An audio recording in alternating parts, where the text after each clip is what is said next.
And we continue to follow that breaking news from South Florida, where a jury has returned a guilty verdict in the trial of the man accused of attempting to assassinate President Trump. This was on his Florida golf course last year. And the jury got the case after closing arguments began and ended this morning, with prosecutors they're pointing to digital as well as forensic evidence and proving what they described as Routh's clear intent to kill President Trump.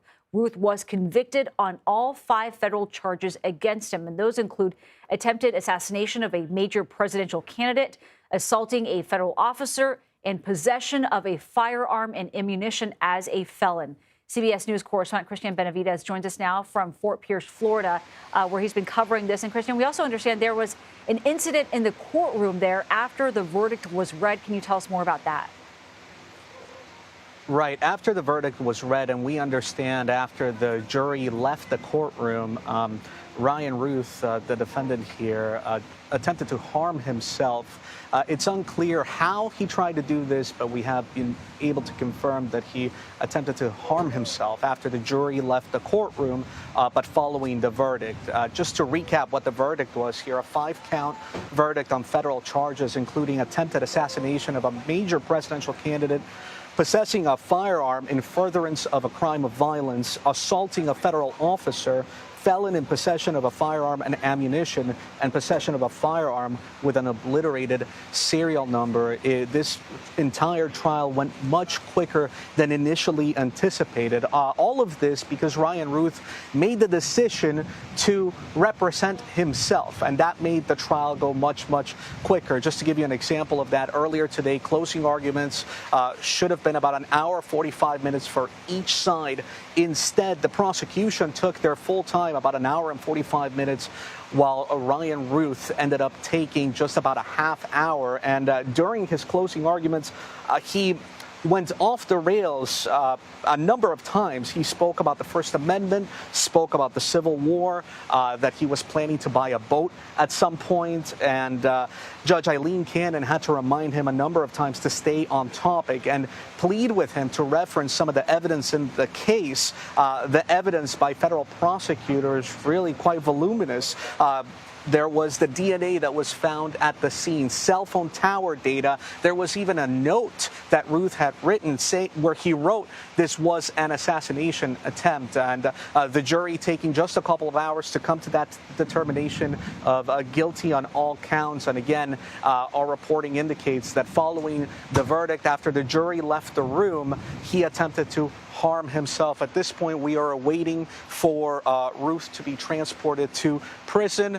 His family is right there waiting for him. His daughter has been speaking out about the trial throughout. While this has been unfolding, I went up to her a few moments ago, and she said that she didn't want to speak at this moment. But obviously, following the incident that happened inside the courtroom, the family clearly very emotional following what happened. But again, the jury finding him guilty on all counts after a trial that lasted just about 2 weeks. All right, Cristian Benavides, thank you very much for your reporting there in Florida. And let's bring in criminal defense attorney Joe Tamburino now from Minneapolis. Joe, very good to see you here. Guilty on all 5 counts here. What is your reaction to this verdict?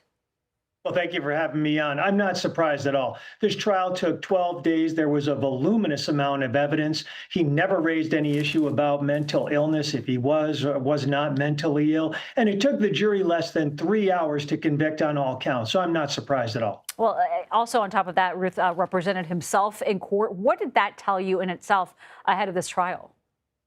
Well, that was obviously a bad decision. It is always a bad decision to represent yourself. Why? Because you don't have that distance between you and the case. Having an attorney means you have a third party who's very well knowledgeable about the law, rules, procedures. You have a professional. You have an expert to be able to look at your case rather than have you make the decisions. He was completely not able to provide himself with a defense. At this point, he could face life in prison. Do you think that's likely? And what would it take to get a possibly shorter sentence? I don't think he's going to get a shorter sentence. I think he will get life in prison. He has a number of charges and he has a criminal record. He's been convicted of being basically a felon in possession, of assaulting federal officers and trying to assassinate a presidential candidate. And as you can see, what happened today in the courtroom, his behavior is very bizarre and odd. So I think all of that will be taken into consideration by the judge, and I would imagine he'll be sentenced to life in prison. All right, Joe Tamburino, thank you very much for joining us today. Thank you.